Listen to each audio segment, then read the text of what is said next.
ಮದ್ದೂರು ನಗರದ ತಾಲೂಕು ಕಚೇರಿ ಆವರಣದಲ್ಲಿ ಕರ್ನಾಟಕ ರಕ್ಷಣಾ ವೇದಿಕೆ ಕಾರ್ಯಕರ್ತರು ತಾಲೂಕು ಅಧ್ಯಕ್ಷ ಮಣಿಗೆರೆ ರಾಮಚಂದ್ರ ನೇತೃತ್ವದಲ್ಲಿ ಪ್ರತಿಭಟನೆ ನಡೆಸಿ ಆಕ್ರೋಶ ವ್ಯಕ್ತಪಡಿಸಿದರು.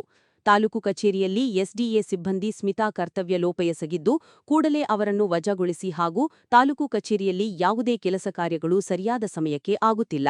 ಸಕಾಲದಲ್ಲಿ ಇಂತಿಷ್ಟು ದಿನದೊಳಗೆ ಕೆಲಸಗಳು ಆಗಬೇಕು ಎಂದು ಸರ್ಕಾರವೇ ನಮೂದಿಸಿದರೂ ಕೂಡ ಅದನ್ನು ಸರ್ಕಾರಿ ಅಧಿಕಾರಿಗಳು ಪಾಲಿಸುತ್ತಿಲ್ಲ.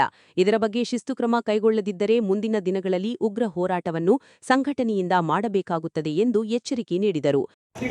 ಉಡಾಪೆ ಮಾಡುವಂತಹ ಸ್ಪೀಕರ್ ಅವರಿಗೆ 1 ವರ್ಷ ಅರ್ಜಿ ಕೊಟ್ಟರು ಸಹ ಉತ್ತರ ನೀಡಿದಂತಕ್ಕಂಥ ಸ್ಪೀಕರ್ ಅವರಿಗೆ ಅಸಡ್ಡೆಯಾಗಿತ್ತು ಕರ್ತವ್ಯದಲ್ಲಿ ಅಸಡ್ಡೆತನ ಕೊಡ್ತಕ್ಕಂಥ ಸ್ಪೀಕರ್ ಅವರಿಗೆ.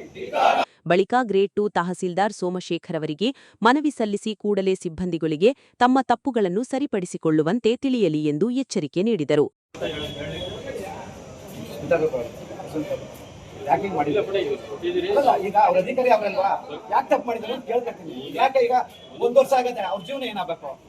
ರೈತಿಗಾಗಿ ಉದ್ದೇಶಪೂರ್ವಕವಾಗಿ ವಿಳಂಬ ಆಗಲಿ ಅನ್ನುವ ದೃಷ್ಟಿಕೋನದಿಂದ ಮತ್ತು ಇನ್ಯಾವುದೋ ಒಂದು ಉದ್ದೇಶಗಳಿಂದ ಇರ್ಬೋದು, ಅವ್ರಿಗೆ ಇನ್ಯಾವುದೋ ಉದ್ದೇಶ ಇರ್ಬೋದು.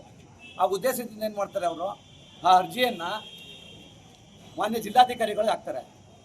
ಇಲ್ಲಿ ಕಾರ್ಯನಿರ್ವಹಿಸ್ತಾ ಇರ್ತಕ್ಕಂಥ ಸೇವಾ ರಿಜಿಸ್ಟ್ರನ್ನು ನೋಡ್ಕೊಳ್ಳುವಂಥ ಜವಾಬ್ದಾರಿ ಇಲ್ಲಿ ತಾಲೂಕು ಆಡಳಿತದ್ದು. ಇವ್ರು ತಗೊಂಡು ಹೋಗಿ ಜಿಲ್ಲಾಧಿಕಾರಿಯವ್ರಿಗೆ ಅದನ್ನು ಕೊಡ್ತಾರೆ.